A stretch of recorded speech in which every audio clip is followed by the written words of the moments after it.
SK하이닉스 김한준 박사님 모시도록 하겠습니다. 우선 자기소개 부탁드리겠습니다. 안녕하세요. 저는 SK하이닉스에서 온 김한준이라고 합니다. 저는 학부는 07학번이고 5년 정도 학부 생활을 한 다음에 12년도에 대학원을 진학했습니다.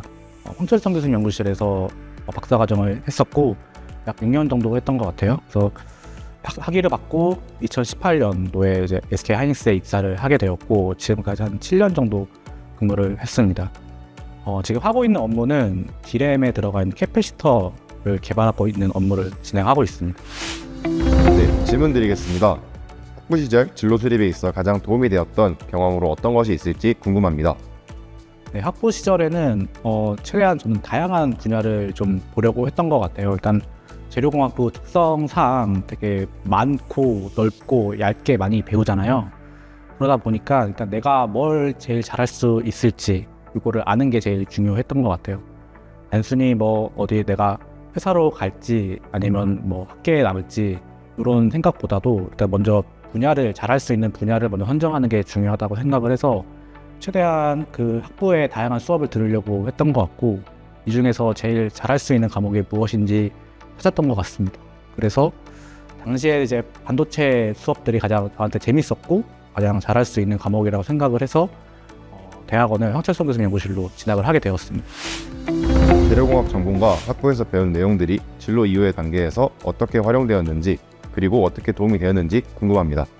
학부에서 사실 굉장히 다양하게 많이 배우잖아요. 근데 나중에 또 대학원을 가고 나면은 굉장히 세부 전공으로 들어가다 보니까 이런 거를 접하기가 좀 어려운 또 환경이 되기도 어쩔 수 없이 되기도 하는데 이게 나중에 이제 회사에서 이제 연구개발 업무를 하다 보면은 상당히 이제 그 회사에서는 연구개발에 있어서 시간이 굉장히 중요하게 됩니다.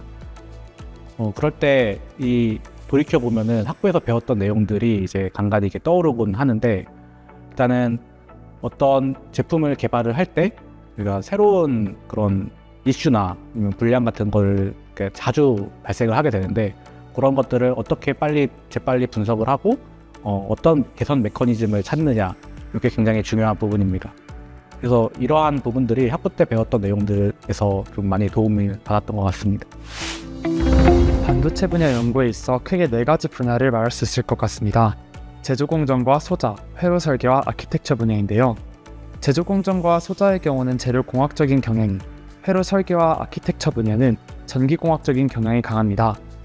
실무에 있어서 두 분야를 모두 알고 있으면 도움이 될 것 같은데 재료공학에서 나아가 어느 정도까지 알아두면 실무에 도움이 될지 여사님의 의견을 듣고 싶습니다. 일단은 많은 분들이 아시다시피 반도체라는 분야는 굉장히 방대한 분야이고 다양한 엔지니어링이 들어가는 기술입니다. 따라서 이 반도체에 대한 모든 지식을 다 이해하기도 현실적으로 어려운 상황이고 그렇기도 이제 쉽지는 않습니다. 그런데 이제 그렇다 보니까 반도체 업무는 사실 협업이라는 게 굉장히 중요한 부분이거든요. 내가 이제 회사에 들어가게 돼서 어떠한 직무를 갖는 엔지니어를 하든 간에 나와 똑같은 직무를 갖는 엔지니어와 일을 하는 것보다 다른 근처에 있는 다른 직무의 엔지니어들과 함께 일을 하는 경우가 굉장히 많습니다. 이럴 때 상대방의 요청 사항과 그다음에 이것이 왜 필요한지, 그다음 배경 이런 것들을 이해하고 있는 것이 사실 일을 하는데 굉장히 중요한 부분이라고 할 수 있는데요. 재료공학을 전공하다 보면은 아무래도 소자 엔지니어나 공정 엔지니어를 담당하게 될 가능성이 높을 것 같습니다. D램 동작 메모리라고 한다고 하면은 그런 동작 메커니즘을 알고 있을 경우에는 상대방의 요구 상황을 확실히 좀 더 쉽게 이해할 수 있다고 할 수 있습니다. 네, 그래서 D램 동작을 이해하는 데 있어서 저는 최신반도체 재료 및 소자였나요? 네, 요 수업이 그런 동작, 그 메모리 동작하는 데 있어서 좀 이해를 쉽게 도와주는 그런 과목이라고 생각을 합니다. 네, 여사님께서 박사 학위 과정에서 진행하신 연구가 이후 회사 생활에서는 어떻게 도움이 되셨는지 궁금합니다. 네, 저는 학위 과정 동안의 연구 주제가 하프니움, 지르코늄 옥사이드를 이용한 강류전체 연구였는데 이게 당시에는 이제 막 시작된 영역이었어서 사실 뭐 그동안 연구된 결과가 그렇게도 많지는 않았습니다.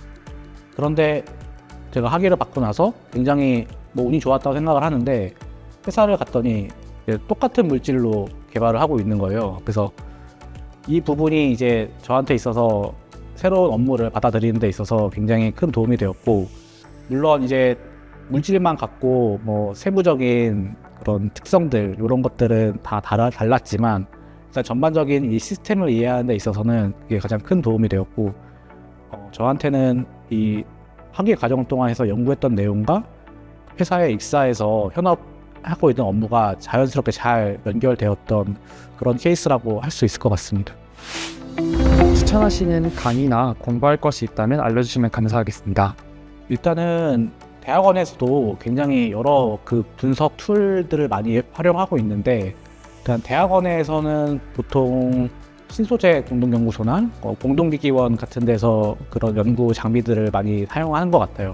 기업에서의 차이점이 있다고 하면은 대학원에서는 그 분석료가 굉장히 비싸기 때문에 일단은 많은 양을 이제 분석을 할 수 없기 때문에 굉장히 내가 이 분석을 맡기기 위해서 굉장히 신중해야 되고, 그 다음에 결과가 나오면은 그것을 좀 더 오랜 시간 동안 세세히 잘 들여다보면서 분석을 진행합니다. 근데 이러한 건 또 다 훈련 중 하나라고 생각을 하고요. 이러한 거를 대학원 같은 데 있을 때 많이 좀 훈련을 해두는 게 굉장히 중요하다고 생각을 해요. 이 회사에 오게 되면은 굉장히 시간이 타이트하다 보니까 굉장히 많은 분석량들이 쏟아지게 되는데, 이 쏟아지는 양 대비 이제 내가 분석할 수 있는 양이 더 이게 서로 맞지가 않기 때문에 좀 이런 부분에 대해서 좀 더 이렇게 세밀하게 볼 수는 없는 것 같아요. 그렇기 때문에 이런 부분들을 미리미리 좀 훈련을 하는 거를 학부나 대학원 때 좀 하면 좋을 것 같고요. 어떠한 제품들이 나오게 되면은 이걸로부터 알 수 있는 정보들이 굉장히 많기 때문에 일단 이거를 분석하려면은 좀 통계적인 툴 같은 거를 좀 이해하는 게 좋을 것 같습니다. 그리고 또 더 나아가서 프로그래밍 같은 좀 코딩을 내가 좀 할 수 있으면은 그게 큰 도움이 되는 것 같아요. 이게 데이터를 다루는 그런 부서들, 지원해주는 부서들이 있기는 한데, 어쨌든 여기는 좀 범용적인 좀 그런 부서들이고, 아무래도 현업에 맞는 각각의 좀 구체화를 하기 위해서는 개개인 연구원들이 좀 직접 이렇게 다루는 편이거든요. 그래서 내가 좀 코딩을 좀 할 수 있으면은 그런 부분에서 자기의 경쟁력을 높이는데 큰 도움이 되는 것 같습니다.